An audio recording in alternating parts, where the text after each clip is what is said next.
It's just a small white envelope stuck among the branches of our Christmas tree. No name, no identification, no inscription. It has peeked through the branches of our tree for the last 10 years. It all began because my husband Mike hated Christmas. Oh, not the true meaning of Christmas, but the commercial aspects of it. Overspending and the frantic running around at the last minute to get a tie for Uncle Harry and the dust and powder for Grandma. The gifts given in desperation because you couldn't think of anything else.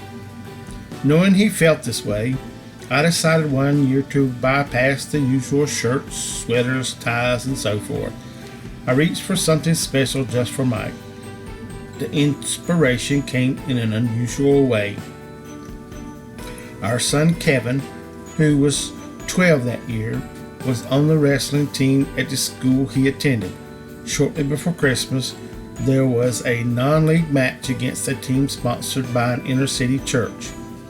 These youngsters, dressed in sneakers so ragged that shoestrings seemed to be the only thing holding them together, presented a sharp contrast to our boys in their spiffy blue and gold uniforms and sparkling new wrestling shoes. As the match began, I was alarmed to see that the other team was wrestling without headgear, a kind of light helmet designed to protect a wrestler's ears. It was a luxury the ragtag team obviously couldn't afford. Well, we ended up walloping them. We took every weight class. Mike, seated beside me, shook his head sadly. I wish just one of them could have won, he said. They have a lot of potential, but losing like this could take their heart right out of them. Mike loved kids, all kids, so he enjoyed coaching Little League football, baseball, and lacrosse. That's when the idea for his present came. That afternoon, I went to a local sporting goods store, bought an assortment of wrestling headgear and shoes, and sent them anonymously to the inner city church.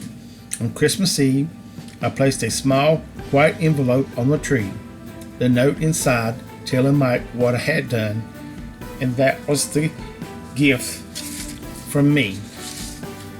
Mike's smile was the brightest thing about Christmas that year, and that same bright smile lit up succeeding years. For each Christmas, I followed the tradition.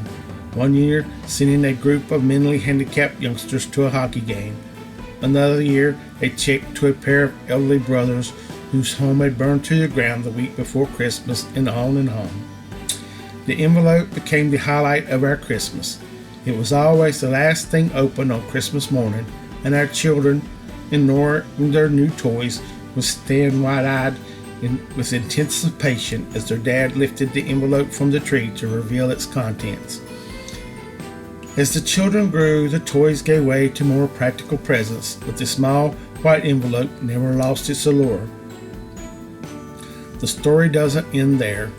You see, we lost Mike last year due to dreaded cancer. When Christmas rolled around, I was still so wrapped up in grief that I barely got the tree up. But Christmas Eve found me placing an envelope on the tree, and the next morning I found it was magically joined by 3 more. Unbeknownst to the others, each of our 3 children had for the first time placed a white envelope on the tree for their dad. The tradition has grown, and someday will expand even further with our grandchildren standing to take down that special envelope. Mike's spirit, like the Christmas spirit, will always be with us.